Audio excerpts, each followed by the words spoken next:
Okay, hi everybody. Hello. Hello, this is No Gloss.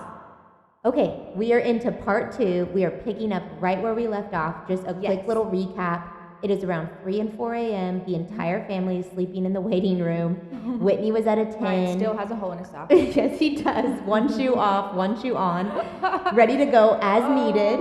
And all of us are kind of starting to stir down there because it's at 4 a.m. and we're just thinking she started this journey at 10:30 at a 10 pushing. It's now Dustin's birthday. Happy birthday! And what on earth is happening? The last text Jordy was texting us sporadically. I'm sure he was in a little bit of a panic. Yeah.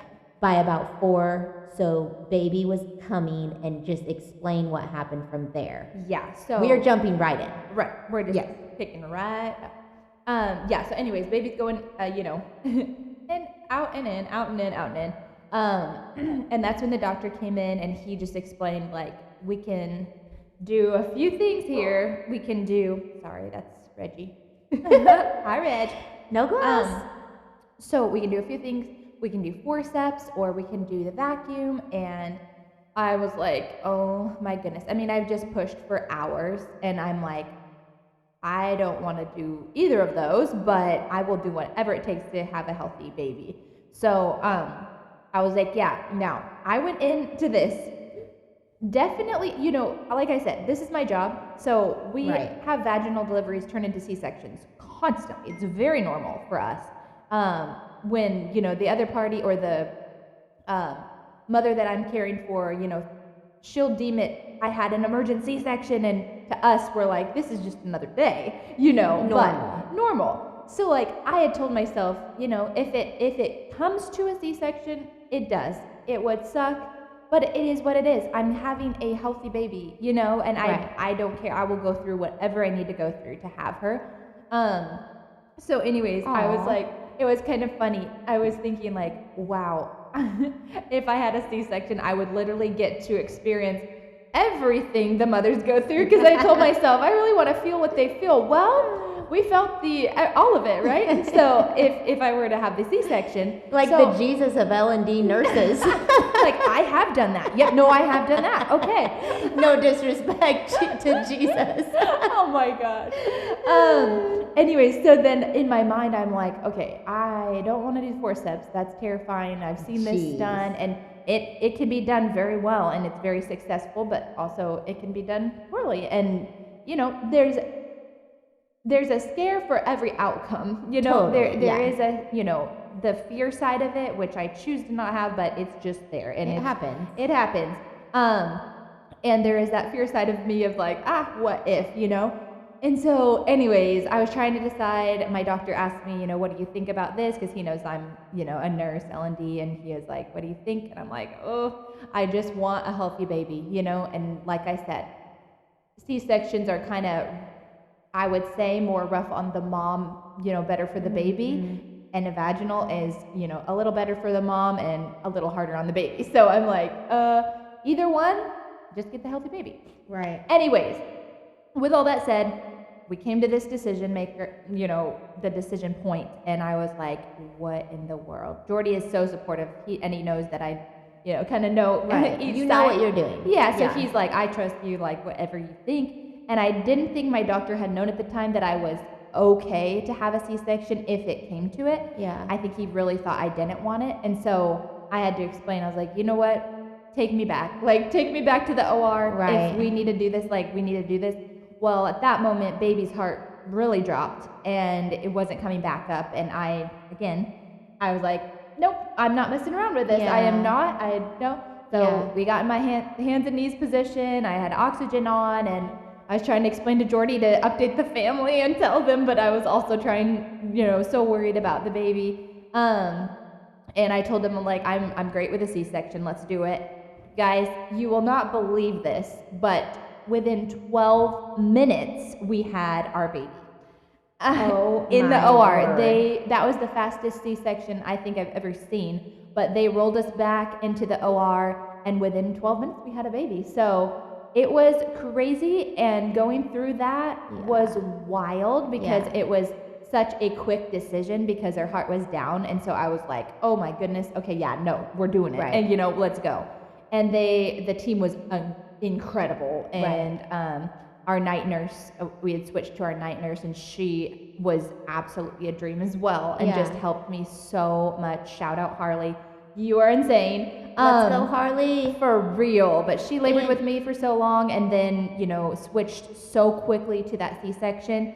And no, I get to say I had an emergency C-section. No, I'm kidding. And at this point, so everybody needs to understand, like, we checked in on the 21st. Yeah. And this was the morning of the 23rd. 5/29 she was born. Unbelievable. So I mean, you were exhausted. I was exhausted because we were up all night for the, you know, cervical ripening, and then up all night the next night pushing. Oh my word. And then it ends up in a C-section. I said, this is so classic for a nurse to have this happen. You know, we call it the nurse curse. If you go and, you know, oh so my funny. Word. So anyway, so the C-section was great. Recovery, no joke. Yeah, so shout out. So C-section, Jordy's kind of texting me and Dustin updates of what's happening. Yeah. Like, and then he says, going in for C-section, pray. Oh boy. And so all of us are like, you're kidding me. What is happening? Man. We're all sitting there thinking, Lord, just obviously something had to happen to get her here. Yeah. And it's okay. And all of us, we knew what you were aiming for, but knew at the end of the day you wanted a healthy baby. Yeah. And then it was so quick that you texted me, said send everybody up. Yeah, I said come up now. I think you maybe had been back in your room after recovery, not even like 20 minutes. Oh, we were just coming in. Yes, just right away. She texted text everybody come, and we all came in, and the most precious part, she was crying. Like, I am obsessed with her cry. The baby, not me. Yeah, not you. I mean, we were all sobbing. I think were it was a probably mess. one of the most emotional experiences of just, she's here, how beautiful. We hadn't told anybody her name. You hadn't told anybody her name. So we're going to get into that in a minute. But it was so emotional and beautiful, and her little cry. I am like obsessed with it because she's kind of bougie. Of course she is. And what was funny was she came out like sucking, like she was ready to eat immediately. Yeah, her little tongue, and she was just ready to eat. She right was, at 40 weeks too. Yeah. Right on the button. Right on the nose. And birthday twin with Dustin, just so special, and she was so sweet, so perfect. She really so then we all had a really beautiful moment in there as a family, and got to meet her, and it was just so beautiful. But you were out of it. Oh yeah. She was on drugs. She was on no sleep. I mean, she couldn't finish a sentence. I was and we just kept saying, Binker, you need to sleep, you need to rest. And then we had to do your post. So tell everybody about your post. Yes. And so this is the sweetest part. If you don't follow her on socials, it's at @WhitJoy. Yes, at @WhitJoy. I shared this story, but basically before my dad had gotten diagnosed with cancer and passed, we decided, I had told him, I was like, Dad, I'm going to name our first baby after you. And I will never forget, and this again is like word for word on my post, but I'll never forget his face. And he said, would you really, hon? And he was so shocked and so like, what? Couldn't believe it. And again, that's before he even got sick. I just randomly was like, I'm gonna name our first baby after Dad because that'd be so cute.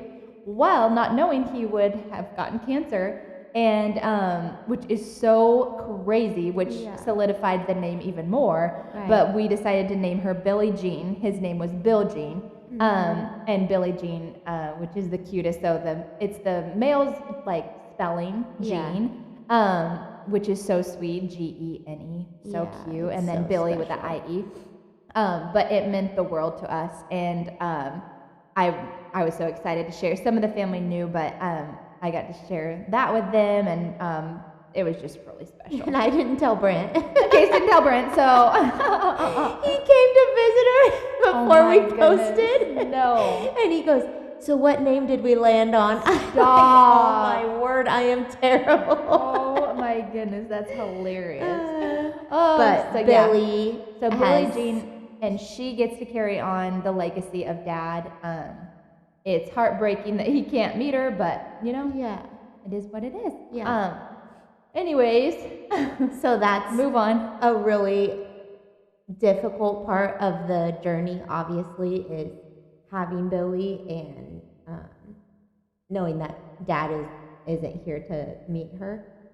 We know that he sees from heaven. Yeah. We know all the we things. know he's proud. We but know he's cheering. yeah, Whatever. Yeah, but he's not here. He's not here to Yeah. meet her, so that was such an added weight of emotion for everybody, and especially after y'all's first loss, Yeah. which really hit hard. Yes. Do you want to speak to that just a little bit? Yeah. Oh, sorry. I thought you had more. Yeah, just the loss, and I will speak to everybody who has lost a child. Yeah. There are no words. Yeah. And I'm not Yeah. going to get through it. It's okay. But yeah. Yeah. So basically, right after we lost Dad, they found out that they were pregnant, and then they lost their baby, and it was a pretty traumatic event where I don't know all the terms for this, Yeah. but where Whitney ended up in the ICU. So some of you maybe that know us even remember there were some Sundays, I think there was a full Sunday there that we missed because Whitney was in the ICU from, I don't know what it was or if you want to share what it was, but Basically, I had retained tissue, and so I was bleeding out. Not bleeding out. I'm sorry. Bleeding, and so I had a bunch of episodes where I would pass out, and I couldn't stand without passing out. So we came home from confirming the miscarriage, and Jordy found me in the bathroom, face down, passed out. Yeah. And so he picked me up, and then I passed out again in his arms, and he's like, "Oh my goodness, we got to get going." And to the ER right away. So Casey took us to the ER. I'm trying to make this fast. Yeah. Basically, and then ended up getting Admitted, taken by ambulance to the hospital, and then I passed out, and they couldn't get me back, so they called a code blue and was about to intubate, and I came out. Yeah. Came to. Like basically she this is not exaggerating. Yeah. You almost totally tanked. Yeah. Completely. They were called like, code blue, everyone rushed in. Yeah, rushed in, and then I came to. It was crazy. A miracle, yeah. So when I woke up out of that, I have Dustin praying on my left, and this nurse who literally saved my life. Angel. Yeah. Yeah, and she was yelling at me to breathe. I will never forget that. Wow. She says, "I need you to look at me and breathe." And I was like so confused because I'm used to responding to the codes. And so I hear the code saying code, and I'm like, wait. I'm the code. I said, "Is this for me?" I was so shocked. Yeah. Jordy was at the end of my bed sobbing, and I was trying to encourage him. And my nurse goes, "I need you to look at me. Like, stop trying to care about other people. Like, we're right here." And the room was full of all the staff and everything. Like every doctor rushed in. And so then they're like, "We need to get her to ICU right now," because basically my blood levels were tanked, and so I wasn't able to stand. So anyways, so that was a bit traumatic, and this is all after we lost Dad. We're trying 2 to months recover from that trauma. And so I had his shirt with me, and I'll never forget, just thankfully all family was there, and we stick together. Yes. So And how many days? You were in ICU for 4 days, 5 days? I think it was 3, and I was studying for finals at the time for nursing school. Right. Because I had to graduate. Oh my gosh. And that was beyond words stressful. Because I was thinking, if I don't pass, I'm not gonna be a nurse. Yeah. But I would have still fought through and obviously retaken what I needed to. But that was a lot of pressure on me as well. So trying to graduate and all the things, and so we lost scary. Dad. You lost your baby. You're in the ICU. Yep. You had a code blue. Yeah. Incredibly scary. You're in the middle of nursing school. You're trying to graduate, pass all your finals, all of that. Yep. And we are grieving the worst loss of our entire life. Yep. Yeah. So that was crazy. Yeah. But to go back, I think I've maybe gathered myself enough to encourage the moms who have lost. God is such a redeeming God, and I know you probably think, oh, it's easy for her to say because she has her redemption baby, which I understand completely. But I remember being in that broken place of what if I never get that redemption, you know? And I know there are lots of us out there that have experienced this or are currently experiencing this. And I just want to say, take this time to press in and trust God because He does have the situation in His hands. And again, it may not feel like He does, because I was literally so upset. I was just like, are you, like, of course this would happen. We just lost Dad, we lost a baby, I almost lost my life. Like, what else could happen?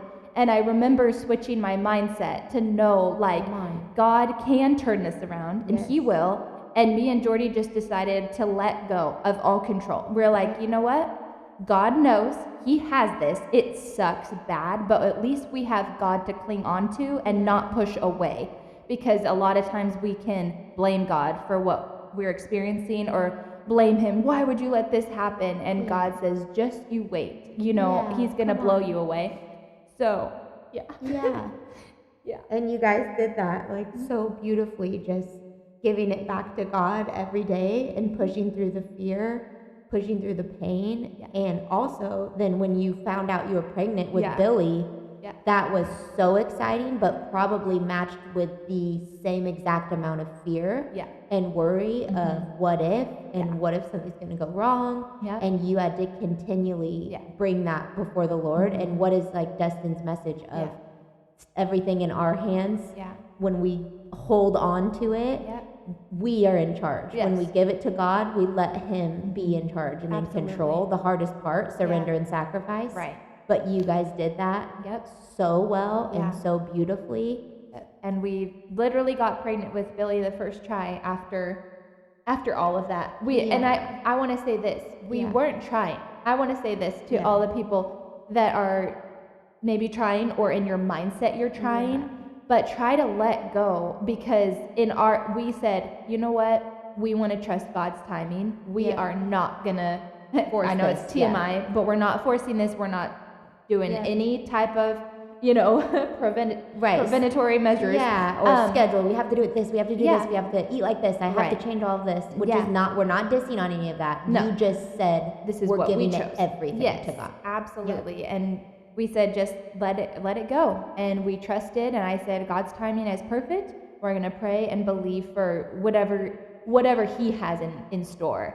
And I will never forget that pregnancy test of like, oh my goodness, you know? God sees us. And again, if you're listening and you're saying, because I did this when I lost our first, and I was always like, oh, of course, it's easy for you to say. You have a baby. You have this. You know, it's so easy, but like, I challenge you to just change your mindset on it and really trust God for your journey, because you will have a story just like ours, and we have so much more to come in the future. And just press into that, because God does have the story right in His hands, and He's like, just you wait. Like, I've got something so good for you. And I just want to encourage every mom and father out there, just really conceding for that. And keep praying, keep believing, but trust and let go. Don't try to control it, because that's when God's like, they haven't learned to trust me, you know? And so learn that trust. And I'm not saying we learn to just trust God. That's very hard. It's a daily. I'm not just saying, oh, it's easy. We just didn't, you know, we just trusted God and there we go. No, it is a journey, and it is a fight and a mental battle every single day. And we'll never, obviously, Billie is our redemption baby, yes, but we'll never forget our first, and we'll never forget. So we always say, well, Dad has one of our babies in heaven and we get ours on earth. So. Anyways. Sorry. So precious. I've got those postpartum cries as well. And I have nothing to blame this on. I'm just emotional. And everyone warned me. So grateful. Yeah, everyone warned me about the postpartum brain. Or no. See? The pregnancy brain. And I'm like, I think postpartum brain is worse. Anyways, I can't get my words straight. But anyways. So it's very, that's our journey. And I know everyone's is different. But totally. Just to encourage y'all. This is just ours and yours and where we landed. I feel like I'm a part of this. I'm a big part of this. we're just really grateful that we get Billie, and Billie has honestly healed all of us and is healing all of us. She's Yeah. such a special addition. And thank you for being honest and open and sharing. I think you're going to minister to a lot of people. So if you're feeling alone or at a place of we don't know if God's going to come through, it could be even not in the area of a baby. It could be anything. Anything. Yeah. What we have learned, what we've seen in our own lives, when it's in God's hands, it's just so much better when we choose to just surrender and give everything to Him. So Yeah, and I'll say one more thing too. It's like I'm so grateful to have God, honestly, because I don't know how people go without Him. And it's like when I circle back to the point where I said people blame, a lot of times we blame God for what's happened.